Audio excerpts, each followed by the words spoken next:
What's up, movie friends? Welcome back to the show. I'm Anthony. And this is James. And today we're doing American Psycho. It's going to be an awesome episode because this has been a cult classic film for decades now. And it didn't have a huge box office. It was like $37 million, I think, something like that. Less than that. On a $7 million budget. Yeah. Whenever I watch this movie, I think to myself, is there something wrong with me for how much I love it? Like how entertaining I find it and how much I laugh at it. And by no means are we glorifying this character or his actions. We're simply discussing and analyzing a fictional character from a fictional story. It's so well made because it is a satire. And the whole point is you're supposed to laugh at this character because it's making fun of that kind of persona. Because what's brilliant about the movie is that where's the one place where a sociopathic, murderous man would fit in? That's in Wall Street. And so it's so much fun to say that these stockbrokers who have taken advantage of the economic system and have made millions off of the average person, like they are in a way sociopathic. And so obviously this character would fit in perfectly with them. Yeah, I think a lot of people misinterpret this film. They think like, oh, it's like showcasing misogyny and sexism and glorifying it. It's not. It's a character study, yes, but it's also an entire critique and satire on this elitist culture. It's on consumerism. It's a critique of this type of male behavior, of misogyny, sexism, but it's at its heart, it's a very dark black comedy, though. But it's also about superficiality because Patrick Bateman is obsessed with the surface. And at that time, in like the late 80s, early 90s, you know, like fashion was getting really big, and it was important socially to be beautiful and to look perfect. And this movie is a discussion on what is the price of looking perfect, and Bateman spends every waking moment of his life trying to produce this perfect exterior to cover the monster inside of him. Yeah, and it was like this time, it was like the 80s, it was like the culture of these yuppie, wealthy young people was so self-centered, and it was all about projecting an image of wealth and prestige and like you have taste when really you're all just wearing the same designer suits just because they're expensive. And it was like an illusion of being an important person. Yeah, like three of the guys that he works with, they all have the same exact glasses, and a lot of them wear the same suits. And so there are a lot of nods and ticks to that idea that people think that they are being individualistic and they're literally doing the same thing everyone else is doing. And so they all kind of fall into like a category of sheeps trying to like following the same path. Before we continue, if you want to support Raiders of the Lost Podcast, the best thing that you can do is become a patron at patreon.com/Raiders of the Lost Podcast. Patrons get perks like personalized messages, personalized videos, podcast schedules. Top tier patrons get a monthly shout out. Plus, we do bonus podcast episodes on movies we don't post on YouTube or on the audio platforms. Giveaways just for patrons only, and exclusive video content. Every dollar we get from Patreon goes right back into the show, and we appreciate every cent we get from y'all. Head on over to our website, RaidersOfTheLostPodcast.com, to check out all of our sources of content, our merch, our custom movie posters, and become a patron there as well. Wherever you're listening, be sure to follow and leave us those 5-star reviews. If you're watching on YouTube, smash that like button and subscribe now. Yeah, and this is a very graphic movie, a lot of horrible violence. The dialogue at times is very tough to hear, but it's ironic because even though people think it's a book like glorifying misogyny, it's directed by a feminist with Mary Harron. Phenomenal director, and she did an amazing job because I've read the book and after I've seen the movie, and like I always thought, like, how the hell did she adapt this into a movie that's not just a great movie, but it kind of fills in the blanks of like these thematic elements from the book in a way, and kind of shows us like what Brett Easton Ellis is trying to say. Yeah, the book is 10 times more messed up than the movie. Even more than that. Like they barely scratched the surface of what Patrick Bateman does and thinks in the novel as they did in the film, like because it's written in the first person, so Patrick Bateman's just talking to you the whole time for like 500 pages. Yeah, and there's like the when Patrick talks about musicians and new records in the movie, the scenes are like a minute long, but these are like 20 pages in the books where he's talking about like Huey Lewis and the News, and so the whole point of the novel is what would the mind of a psychopath be like? Like what are they thinking? What's going on in their head? And then Mary Harron translated that perfectly, I think, on the screen because she actually was the first director attached, and she pursued this project and she hired Christian Bale. But the studio didn't want Christian Bale to play Patrick Bateman because he was still a very unknown actor. He had a couple minor leading roles, and he was in Velvet Goldmine, but no one in America knew who he was, and he wasn't a leading man in Hollywood. And so the studio wanted a star. They wanted Leonardo DiCaprio, and they wanted like Ian McGregor, and actors like that who were big stars at the moment. And they even fired Mary Harron because she was adamant about having Christian Bale star because she thought he was perfect as Bateman. And so they were both fired from the project. And then it went through several hands, different directors. Oliver Stone was attached to it. Brad Pitt was attached to it to star in it. And so this movie shuffled around until eventually it came back because of the project development hell it was stuck in. Mary Harron got another chance. And with this second chance, she was allowed to cast Christian Bale. And no other actor, I think, could have done what he did in this movie. Yeah, and it's kept the budget small at $7 million, which it's 2000, but still, it's not a lot of money for a movie. Most of the money in the movie was spent on the rights to the music they use. I'm sure, and the clothing and designer wear, because there's a lot of issues with not just the designers who didn't want like Patrick Bateman to like wear their suits while he was killing, and like Rolex didn't want him to say the word Rolex. He said like just watch. Don't touch the watch. Rather than the book, he says, don't touch the Rolex. Don't touch the watch. So a lot of these corporations, they didn't want to be associated completely with the character, despite how close they wanted to make it to the book. And especially the music, where Huey Lewis in the news, that song, "It's hip to be square."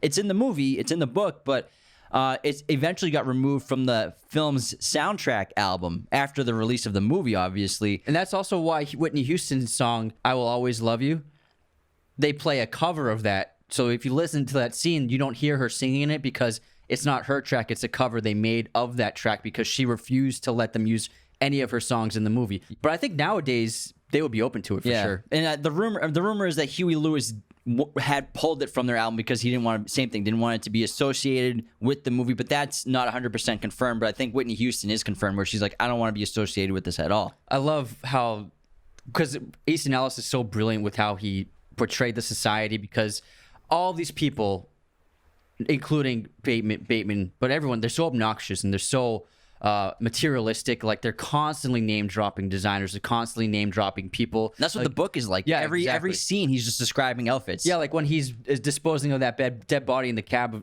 trunk, and his friend asks him what bag it is. He's like, Jean-Paul Gaultier, and then he closes the trunk. It's like that guy is so blind he doesn't see this dead body in a bag, but he's more blinded by the materialistic object he's seeing rather than the suspicious quality and nature of what's going on in front of him. Yeah, that's a great scene that kind of ties into the theme of self-centeredness and materialism, where eventually we'll talk about later on, did Patrick Bateman actually commit all of these murders? Was it all in his head? Did he actually do it and everyone is just too focused on themselves to even care to notice? Just like Lewis Carruthers, he's clearly picking up a dead body and putting it in the trunk of the cab, and Lewis is just like, where did you get that overnight bag? That's all he cares about is the bag. The biggest doofus in the business. It's clearly a dead body. But that's the thing with the movie, is like you can look at it both ways, because there are some really obvious clues that it's not really happening. And I made a list just of the evidence of the fact that Patrick Bateman, what he's doing, possibly isn't real. So this is your interpretation that it's not real? Or you just I like to think that it's not real. I like to think that it's not completely in his head, but I think like maybe 50-50. I like to think that Patrick Bateman is a psychopath, and he has these intense realistic imaginations, not hallucinations, but this delusions and a very dense imagination, and he lives in his mind, and everything's happening in his mind. And that's why, so first of all, Gene finds that notebook in his desk, and it has all the drawings of like murders and people being tortured, and all of the scenes that of murder that take place in the movie are in that notebook. And then he's always being confused but for other men. He hallucinates that the ATM machine asks him to feed him a dead cat. He blows up those two cop cars by shooting a handgun at it. And he even looks at the handgun like, how did that happen? You know what I mean? He's like bewildered that even happened. His lawyer says that he had dinner with Paul Allen in London twice, even though Pat thinks that he killed Paul Allen a week ago. And then Paul Allen's apartment at the end of the film is up for sale. It's all freshly painted and real estate agent inside. All of his friends, the other stockbrokers, they're all vice presidents. So if you look at the business cards in the business card scene, every single one of them has the title vice president.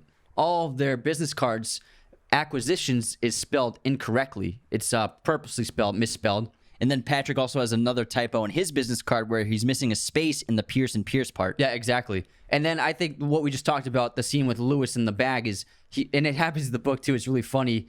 He drags that corpse across the apartment lobby, and there's a trail of blood, and there's a security guard there, and he doesn't even notice it. And the fact that like no one would notice a big trail of blood. So those are like the big main clues that tell the audience that this is all happening in his head. And then I would say the last piece of evidence is that he's often saying things to people that he interprets as something like horrible. Like he tells that bartender that he wants to like drink her blood, and he tells that other girl that he's in murders in what is it? Murders and acquisitions. Murders and executions, and she hears it as murders and acquisitions. So that difference between what he's thinking and what he's actually saying is like the last bit of evidence. Yeah, and plus the chainsaw murder is probably, if you want to say that it's all in his head, is the biggest piece of evidence that it's all a delusion, because he's running down a hallway with a chainsaw, chasing a woman in an apartment complex, and drops on her to kill her. No one notices or cares. No one comes out of their doors. But it's also that concept or theme of everyone's so self-centered in this materialistic world that they don't care about anything happening outside of their own bubble. So I think for me, it's a little bit, it's an ambiguous ending, of course. But for me, I like to think that maybe not all the murders he committed, but some of them, I'm sure. The thing with Bateman is what's so funny, and how I said earlier how he blends in perfectly with these people. Like, just think the group of friends he has, like the 3 guys he's friends with and he always hangs out with.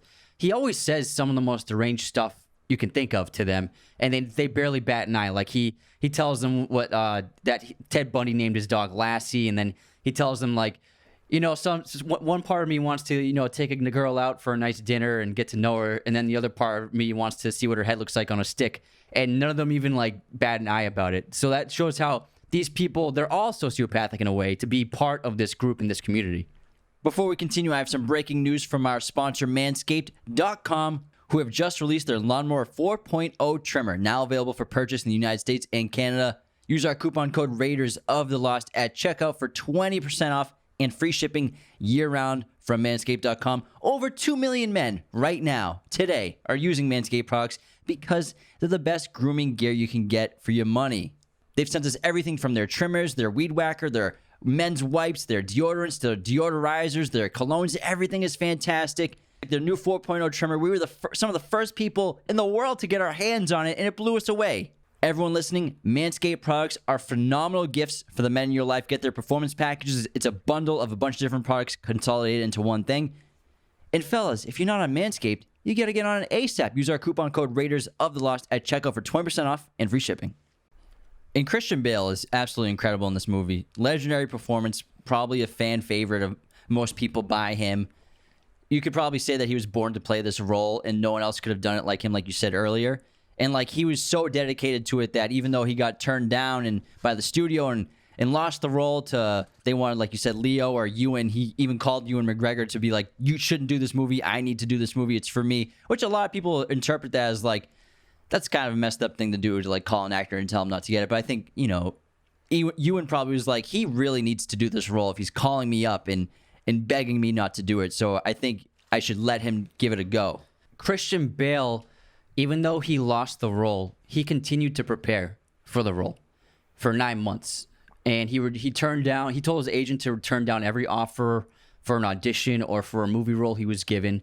And he spent 9 months training for the role, preparing for the role. And he actually did do that morning routine that Pat Bateman does in the movie. He did that for real. And eventually his patience and dedication paid off when he got a second chance on the role. And I mean, there's a huge list of actors. Like, this was a hot commodity for actors, this role. It was so juicy. And even if it was a messed up role, like, it's something, like we said last episode, it's people, like actors like playing villains. They're juicier parts, especially an anti-hero like this where he's a villain, but he's the lead character of the movie, which is super rare. That barely happens. Actors that were up for Patrick Bateman were Johnny Depp, Brad Pitt, Ewan McGregor, and Leonardo DiCaprio. And yet Christian Bale is the one who I think was the only one who could pull this off. They all could have done a good job, but I don't think like we said, like DiCaprio would have been great, I'm sure, but he wouldn't have gotten ripped for this role. No way. He never works Leo does not work out for roles. He wouldn't have committed that much, I think. It's the same thing as like, what'd you say, Eminem for the Southpaw role? What was it?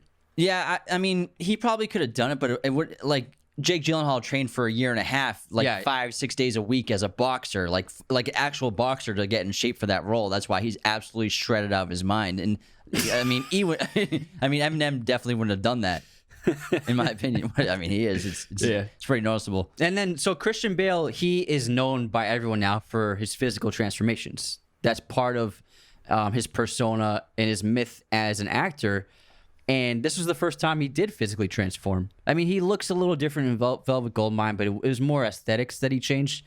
But with this movie, it's the first time he really just completely changed his physical state. The extent to which he changed was like, this guy got new teeth just for this movie. Christian Bale went to a dentist and he got oral surgery. Substantial. Yeah, work completely done. new teeth. All new teeth. It's crazy. Yeah, and Patrick Bateman, what an interesting character. And like we said, this movie is a character study of Patrick Bateman as well as a satire on this culture in this world of elitists and on Wall Street. And Patrick Bateman's very wealthy, comes from extreme privilege. In the movie, I think his father practically owns the company. That's what Evelyn says. But in the book, I don't think that's the case. He's a successful broker on Wall Street who like literally doesn't do any work at all. Like whenever he's in his office, he's just like watching TV. That scene when Willem Dafoe's character, the detective, says, "I know how busy you guys are," and then Patrick Bateman looks down at his desk. He's a bunch of porno magazines and headphones, and he just hides it in his drawer immediately and acts like he didn't see it. And everything about Bateman is a facade. Obviously, that's the most basic thing to get from this movie. And he's the perfect shell to mask this hidden self of him because he has no emotions except greed and disgust. I think that's what he says in the film.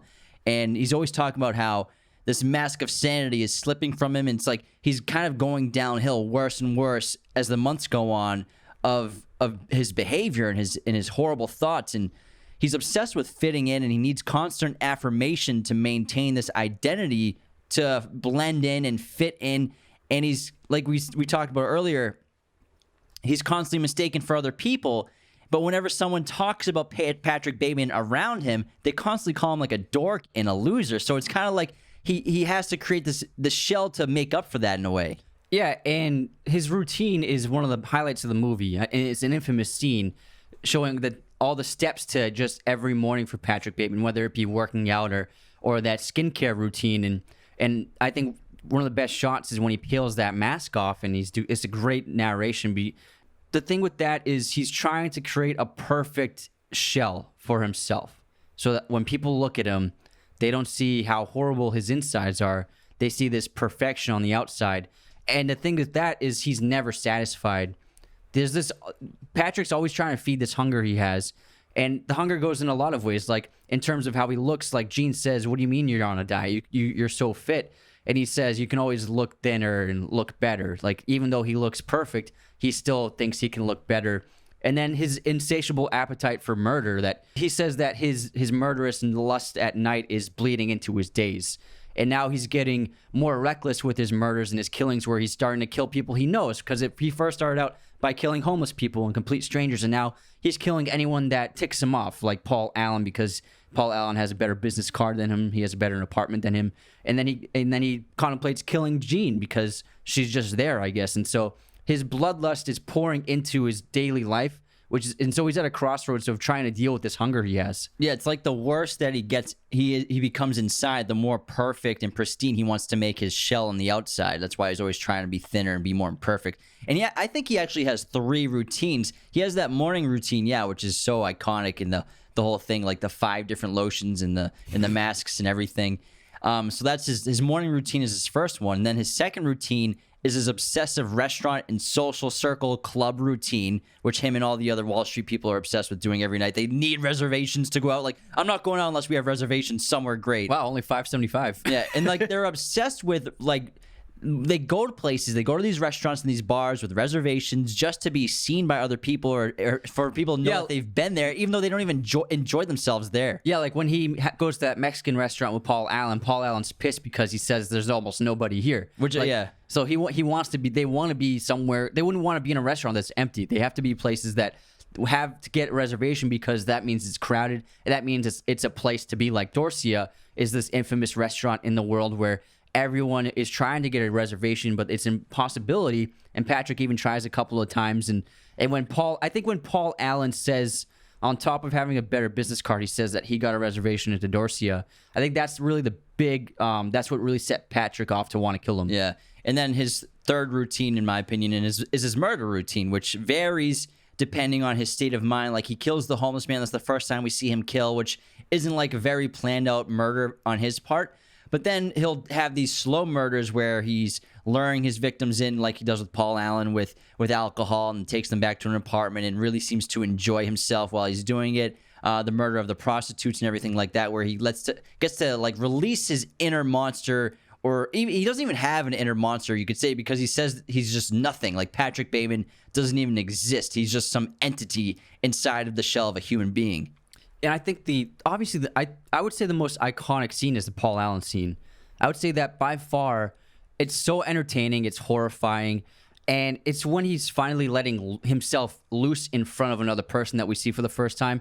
Because we saw him kill in the movie, but this was the first time we saw him like stage a killing, like, because the homeless man, it was just improvised. It's in an alley in the dark, but with Paul Allen, it's a whole, like, he courts Paul Allen and brings him to his apartment, and the madness is taken over. Like, when he's talking about what is it? Is it Huey Lewis in the News in this scene?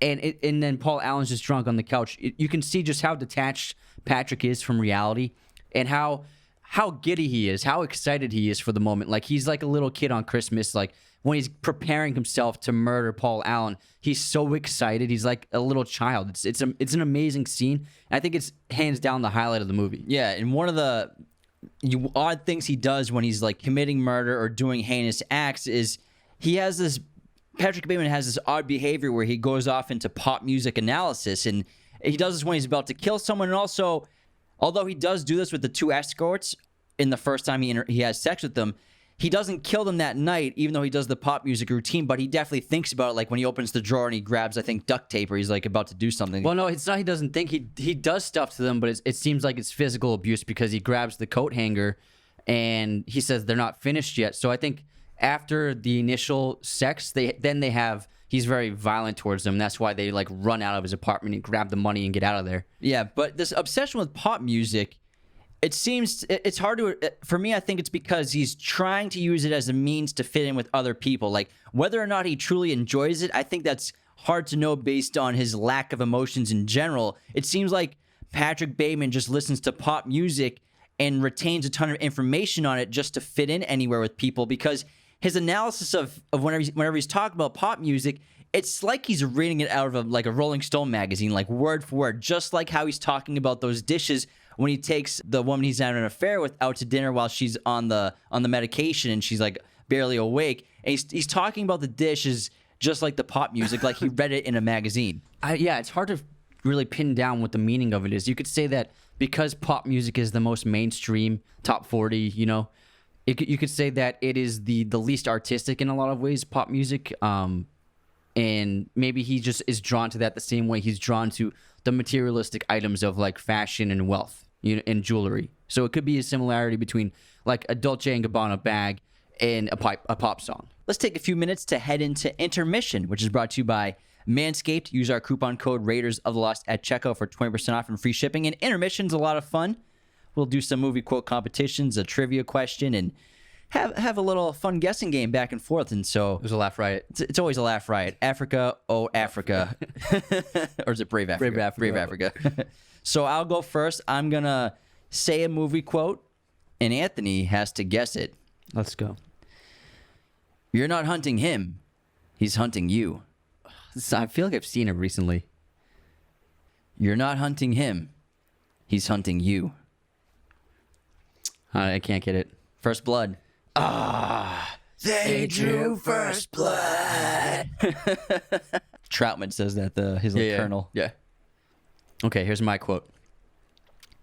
I like these calm little moments before the storm. It reminds me of Beethoven. Can you hear it? It's like when you put your head to the grass and you can hear the groaning, and you can hear the growing, and you can hear the insects. Do you like Beethoven? This is an army movie. Say it again? It's not an army movie. It's a war movie? No, it's not a war movie. I like these calm little moments before the storm. Oh, it's a robbery movie. I'm not giving you a genre. I give up. I don't know. Leon the Professional. Oh, Leon. It's Stansfield. Yeah. He It's says Gary that, Oldman. Before they enter the apartment. Oh, man. It's a classic. Yeah. All right. Now we will do guess the year. What year did the film Meet the Parents come out? 1999. 2000. Damn it. I love that movie. I got nipples, Greg. Can you milk me? Geppetto. little runt, little baby Geppetto. Okay, I did a Christian Bale one.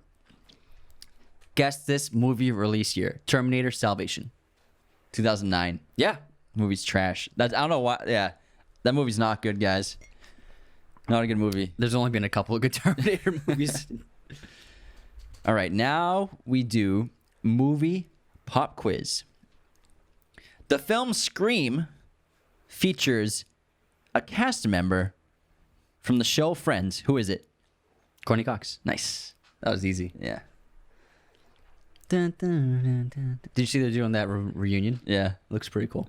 You know, what's his name is like, thank God we're doing this. I need the cash. Oh, Schwimmer? Yeah. I need the cash. He doesn't need the cash. They need something to do. Yeah. I think more than anything. Oh, yeah, they're getting residuals forever. Yeah, they're making insane money. It's crazy. They were making $1 million an episode. In early 2000s. Which is nuts. Yeah. What big movie role did Matt Damon win out over Christian Bale? In an Oscar caliber movie role. The Departed? No. No. Early, it was early when they were both pretty young. Not super young, but pretty young. Although Departed is only 2014, so So Oscar caliber role. Did Matt get an Oscar nom for it? he did not. But it's an Oscar nominated movie. Born Identity? I said Oscar nominated. That could be like best editing. Want me to tell you? Let me get one more guess. I can give you a really good hint. Sure, I'll take a good hint. It's set in Italy. Oh, Talented Mr. Ripley. Yeah. Oh, I love that movie. Yeah. Christian Bale said that that's the role that he wanted more than anything that Matt Damon beat him out for. Wow. Yeah. I mean, Matt's perfect in that movie. I could see Christian Bale doing that. Yeah. But, I mean, Matt's just performance. Matt's great in that. Yeah. All right, who's the biggest hater this week? Who was it? Guy who said that we don't know anything. We get everything. Oh, yeah, wrong. I got it in the archives. Give me 1 sec. I'll do the on this day in film history. Yeah, do that. So today is June 10th, and in 2013 on June 10th, Man of Steel premiered. This week's biggest hater of the week is from TikTok, like usual. Someone named Violent Noise is their name. So I made a clip about my favorite film cooking scenes in movies of all time. It's a good clip. Yeah, it's a great It's clip. a wonderful clip. And I had Chef in there. The movie Chef was at number 2, where he makes pasta for ScarJo and then also the grilled cheese. And pretty much every scene in that movie makes you hungry. But Especially ScarJo. I called I called the pasta that he's making carbonara, and it was aglio e olio. Aglio e olio, which is garlic and oil. And someone on the TikTok, obviously this kid Violent Noise, he's probably listening right now. He's like, for being a film buff, you know nothing. For being a film buff and not knowing what he actually cooked, it's sad. I've also noticed a ton of mistakes on your podcast. I mean, first of all, I'm not a chef, but I'm a film buff, so it actually makes total sense that I got the pasta wrong. Yeah. Because it's not like the pasta dish that he's making is said in the film. They don't say They that. don't mention it. He doesn't say what he's making. It looks like a carbonara.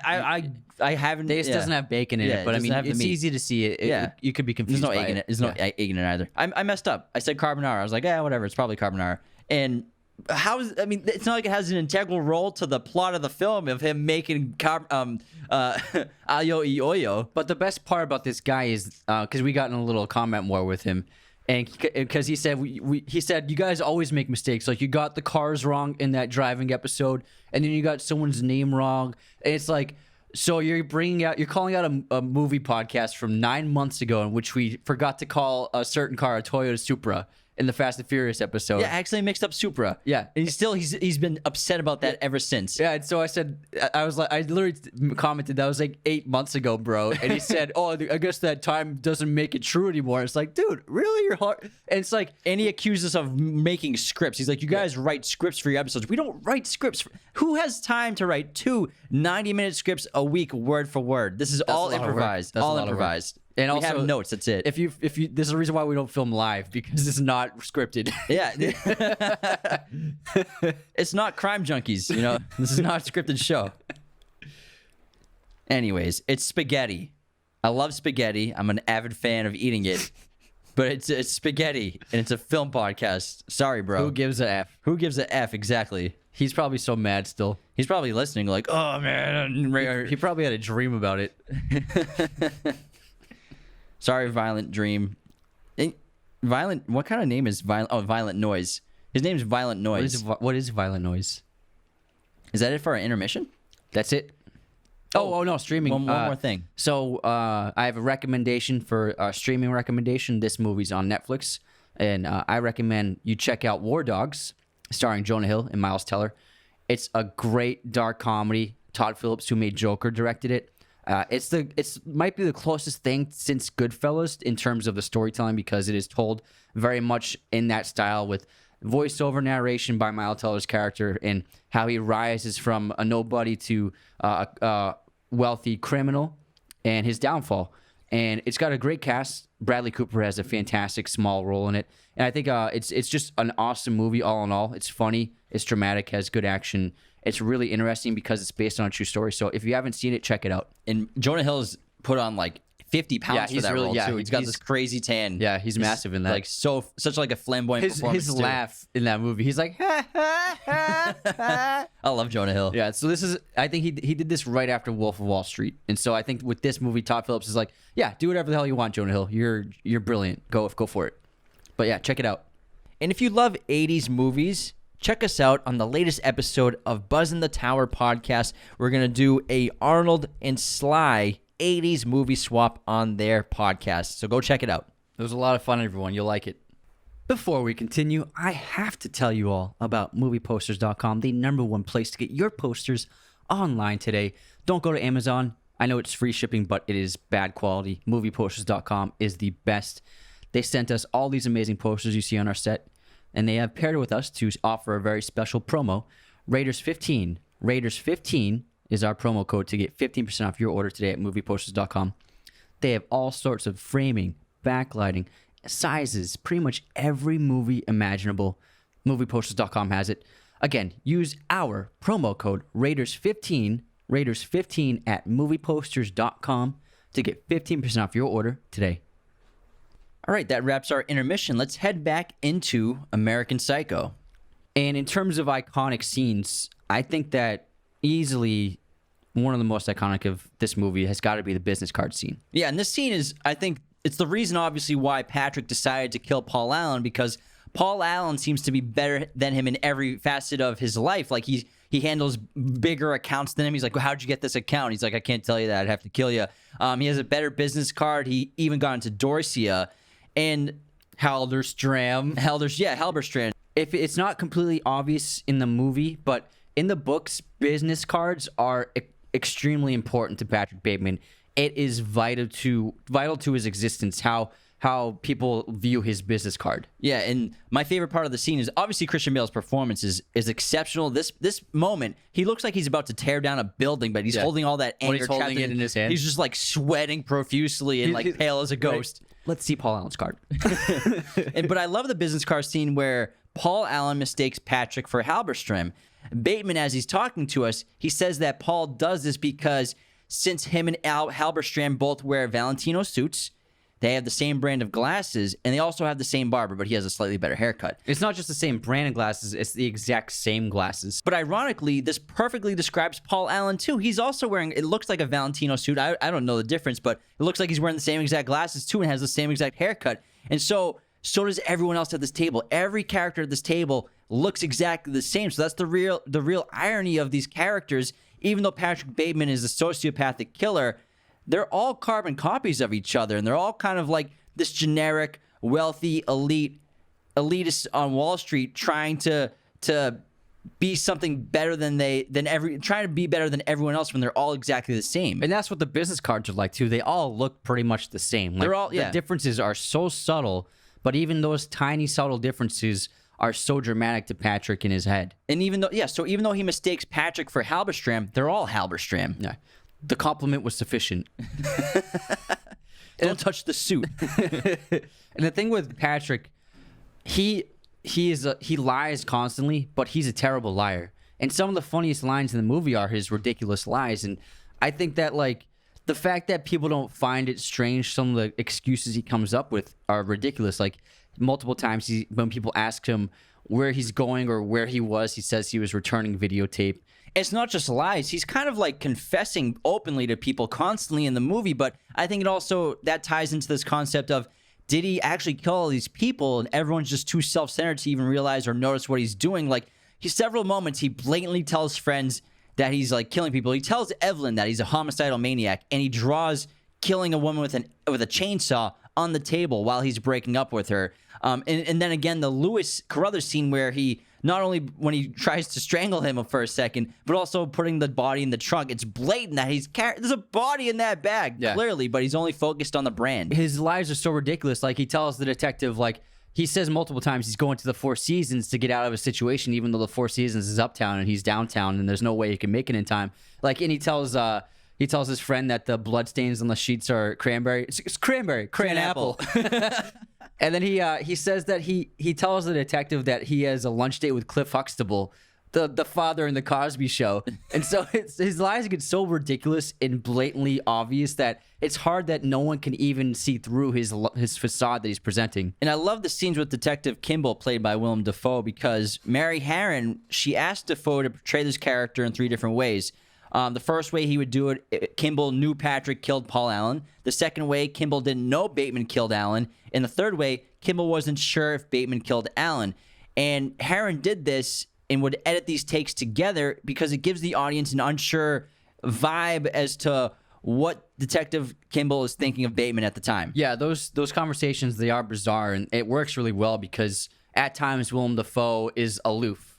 And because he says that line like, it'd be crazy if one of his friends just killed him for absolutely no reason at all. He seems like his friend, too, sometimes. Yeah, exactly. Like, when they have that lunch, they seems very friendly, but then also he's very inquisitive on the second conversation. And it's a great way by Mary Harron of just showing how disorientated I think Patrick is from reality.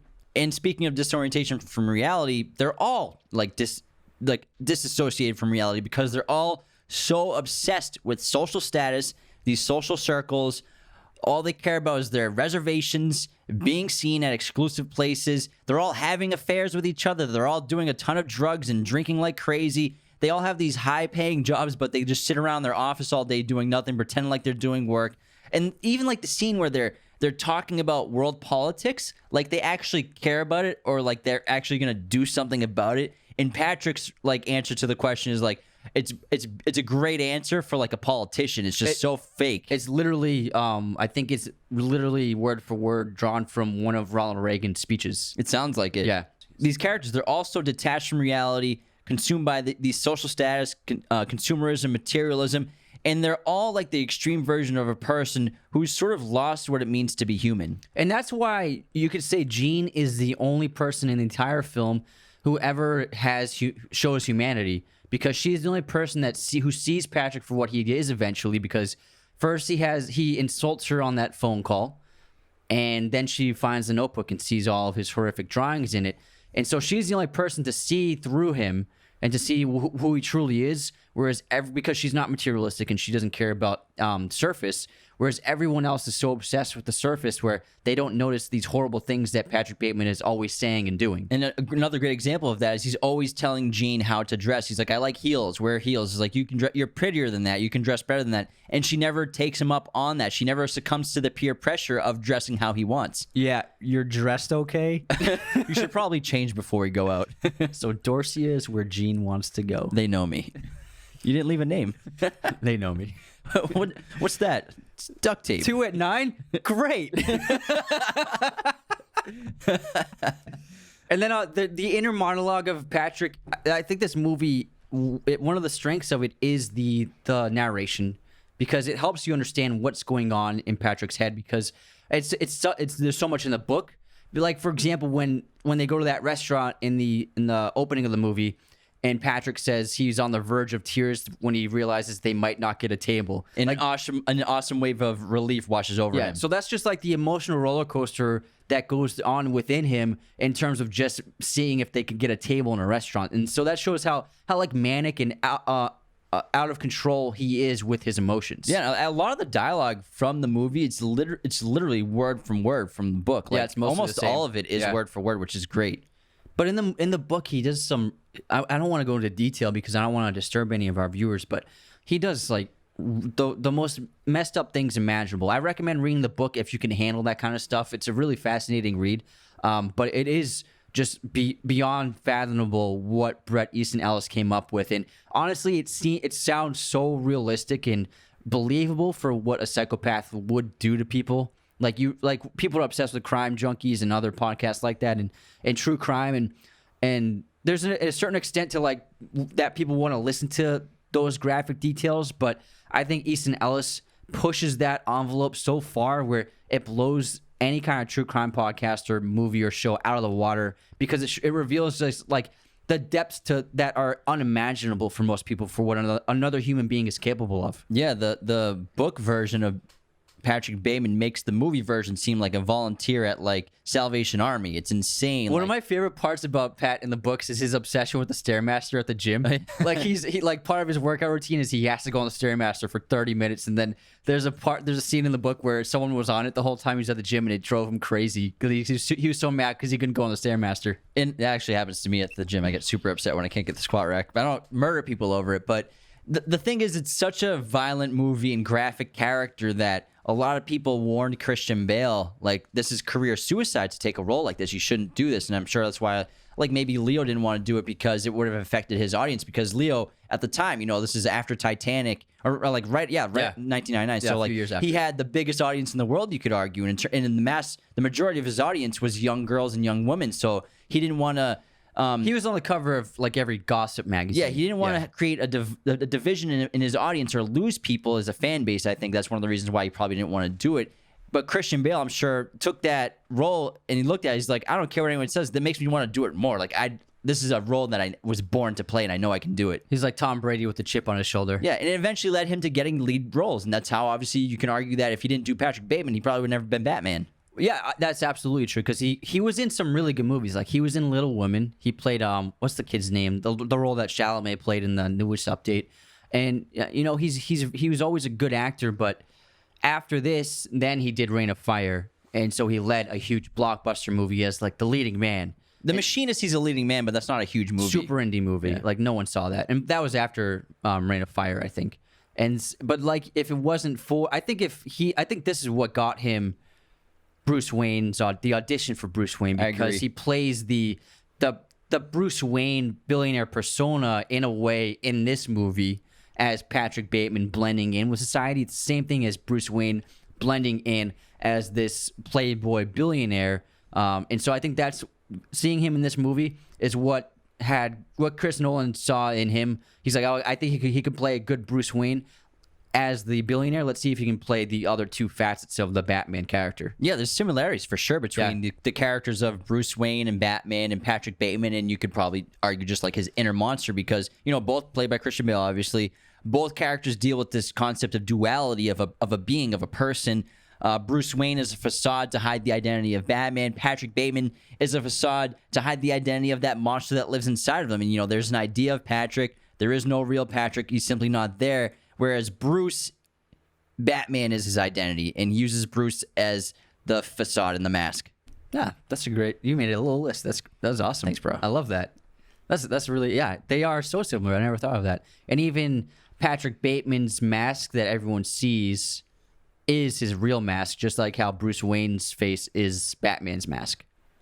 So the face that everyone sees isn't his true identity. Yeah. It's that monster that's buried underneath it. Yeah, and they're both just extremes. Like, obviously, Patrick Bateman is just like, he's not, like, Bruce Wayne's a very intelligent person, but he still has the billionaire persona, whereas Patrick Bateman is just way more indulgent in horrible behavior, even though is like a similar like kind of character. Yeah, and Patrick Bateman was actually heavily inspired by Norman Bates in Psycho, hence the name American Psycho, and hence the name Patrick Bateman, because Bateman is drawn from Norman Bates. So you have Norman, so that man, and then Bates, so Bateman, so that his name was derived from Norman Bates.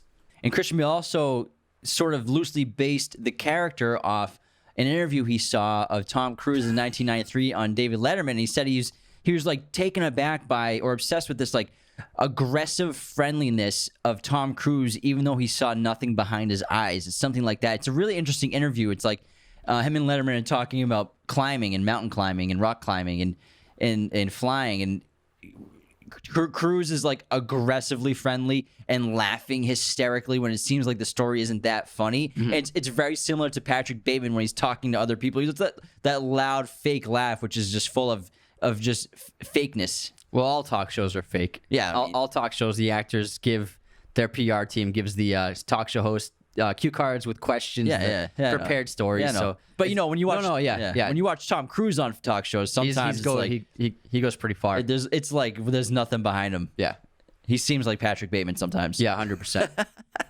I also think that Christian Bale would have been an incredible Joker if he never got Batman, because the scene when he's giving the confession to his lawyer on the phone when he's being chased by the helicopter, it's like a 2-minute monologue that doesn't cut. And he's just like does this psychotic laugh, and he's just like sweating and screaming and very manic. I see like a great version of the Joker in that scene and in that performance, where I think he would have killed it if he ever got that opportunity. He would have been an awesome Joker for sure. It just would have been a different take on the Joker. Yeah. And Mary Harron is the director. I think it was important to have a female director, and she also wrote the script and co-wrote it with another woman. She actually, the actress who plays his friend, who's visiting from out of town, she's actually the co-writer of the screenplay. And I think it is important to have women make this movie because of how misogynistic the character is, how violent he is, especially towards women. And because I think if a man made this, that would have been maybe a big thing in the press. Like, a man makes a movie about a man who's horrible to women. And so I think that being able to tell the story through the perspective of a woman was vital to the story itself and the film being successful and being accepted in a way. I agree, because I think that interpretation that people just, when they look at the surface of this movie and they're like, oh, it's such a horrible movie about promoting this kind of behavior, when again, it's not. It's a critique on that behavior. It's a satire on that behavior. And it's important, I think you're right, to have a feminist and a female director make that movie to kind of show that it's a satire and it's a critique. And I think a lot of people, a lot of people who aren't aware, they would assume that a man made it. You know what I mean? Yeah. Like we talked to on that Red Flag podcast, and they brought up how Fight Club, American Psycho, and a couple of other movies are regarded as like misogynistic. Only men like these movies because it's like it's toxic. Yeah, toxic masculinity. But I think a lot of people would be surprised to find out that women made this movie and women wrote this movie. Yes, it was adapted from a novel that a man made,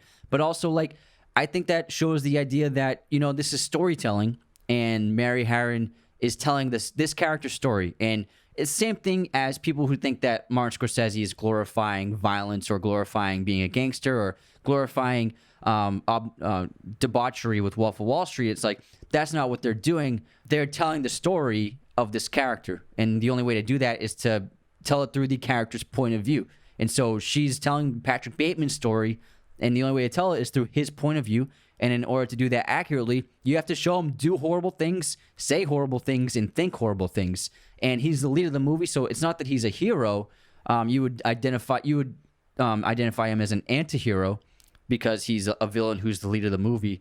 But it's in no way is it glorifying this behavior. Like you said multiple times, this is a satire, and the satire is critiquing this kind of personality in these kinds of ideas and identities that people are drawn to, and like the idea of conforming to the desire for materialism and perfectionism and superficiality and greed and wealth and desire for attention and casual indulgences. Yeah, I mean, that's what I hope we do with this podcast, is we help people not just look at the surface of a movie and a story. Don't just look at the surface, but what are the filmmakers trying to say with the story, with the themes, with the characters? The surface of Fight Club looks terrible. The surface of American Psycho looks terrible. But when you understand what they're about, it has nothing to do with the concept of that interpretation where it's just glorifying horrible masculinity. And that's why I think it's okay to laugh at this movie, because it's meant to be funny. It's a black comedy. It's a black comedy. And Mary Harron, she perfectly balanced this line, because in so many other hands, I think this movie would not have worked tonally.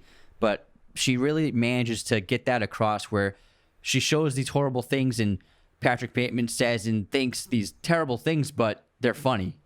And it's also a testament to Christian Bale's performance that makes it funny, because oftentimes, he's silly. He's goofy. Like when he's dancing in his apartment to Huey Lewis in the News and he's like shaking his hips. It's really silly. And it kind of takes away the gravity of what he's doing. And I think that's the whole point of the movie, is just it's okay to laugh, especially when the movie is about laughing at this kind of person. Yeah, and the third act of this movie is wild because we have this intense killing spree. It's a rampage. That Patrick Bateman goes on.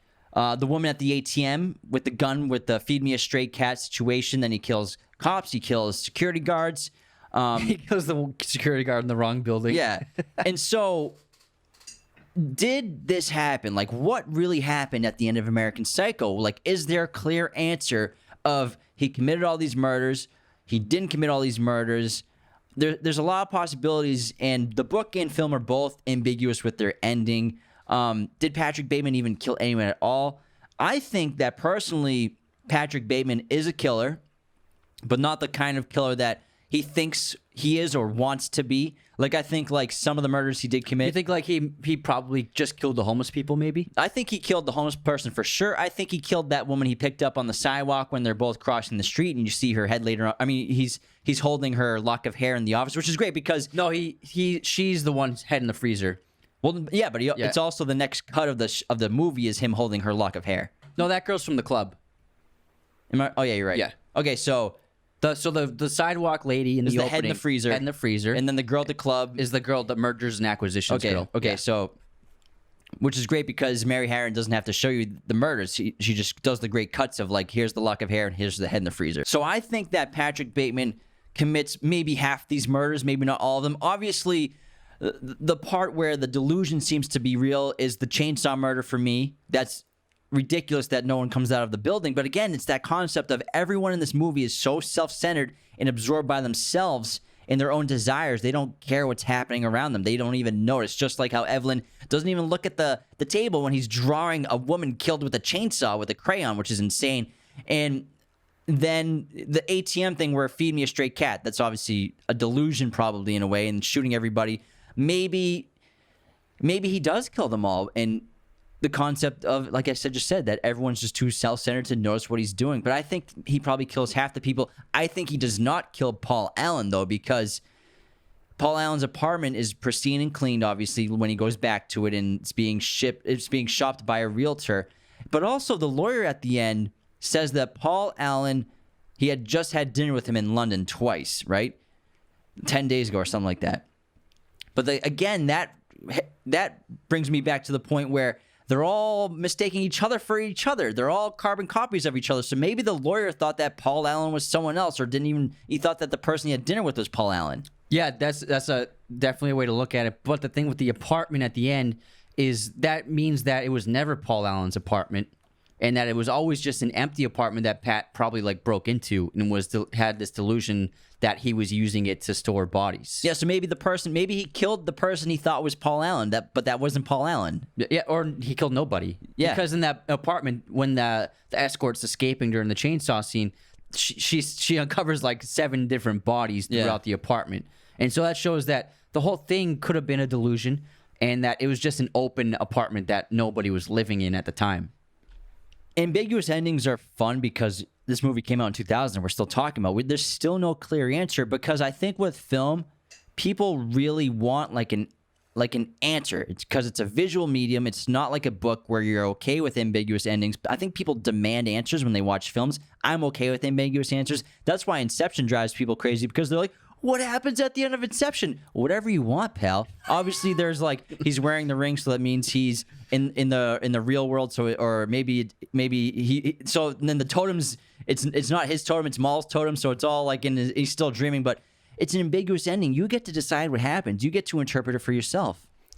What I love about this movie is the last shot After he confesses to the lawyer, or he's talking to the lawyer at the bar. No, when he sits back down at the table with his friends, and behind him is a door, and on the door is a sign that says, "This is not an exit." And that's the last line of the book. This is not an exit. What do you think that means? I think that in this moment, Patrick Bateman's having some sort of philosophical or existential crisis or realization, because this is right after he just confronts his lawyer after he gives the confession on the phone. He's like, what don't you get, you moron? Like, I killed all these people. I killed Paul Allen. And so when he finds out that it's impossible that he could have killed Paul Allen, maybe he didn't kill all these people. Maybe he did. Either way, he says that great line where he says, this confession has meant nothing. I think that's the last thing that he says to us as an audience member, as a narrator. And it seems like the concept that he's trapped in this world or this existence of being this monster inside of his head, and he can't leave it. That's it. There is no escape for him. He's trapped, and he'll never be able to escape this psychopathic, uncontrollable chaos inside of his mind. I think basically that's what it means. But this is not an exit, meaning there's no way you can get out of this. He's in his own personal hell. Yeah, exactly. I love the ending. Yeah, I love this movie. It's awesome. It's great, and I'm not ashamed to laugh at it. I'm not ashamed of it. Every time I've seen it like 10 times. The more times I watch it, the more funny it gets. And then the funny parts are, they're just so little things, like so short. Like when he washes his hands, his gloves in the sink. Yeah. And things like that. Or like when he's leaving the laundromat and he tells the girl, "Oh hell, I'll call you," and he's smiling. Then his face drops to just like disgust. Like, I want to kill you. The last thing you see of him is just like this face drop. Then he turns away. It's like 2 frames. If you blink, you'll miss it. Yeah, it's these little things that Christian Bale does and that Patrick Bateman does that are just so funny. And I think that it's just endlessly entertaining, this movie. It really is. How about we move on to some American Psycho superlatives? Who is the MVP of American Psycho? Christian Bale. Absolutely. Without question. Yeah, I'm going to give him the best actor as well, too. Yeah, best actor. Because, again, this is a character study of Patrick Bateman, but it's also a satire. But, like, Christian Bale's performance in many ways, like, supersedes the entire film. Like, oftentimes you're like, what is the plot of this movie? But I don't even care, because Christian Bale is magnetic on camera, and he's incredible in this role. I think it's a legendary performance, and it's a shame he got no awards recognition. He probably would now if the movie came out these days, but back then I think a lot of people didn't understand what it was. What's the best scene? Business card scene. I say Paul Allen's murder. It's just so funny. Yeah. The dancing around and when he moonwalks with the axe.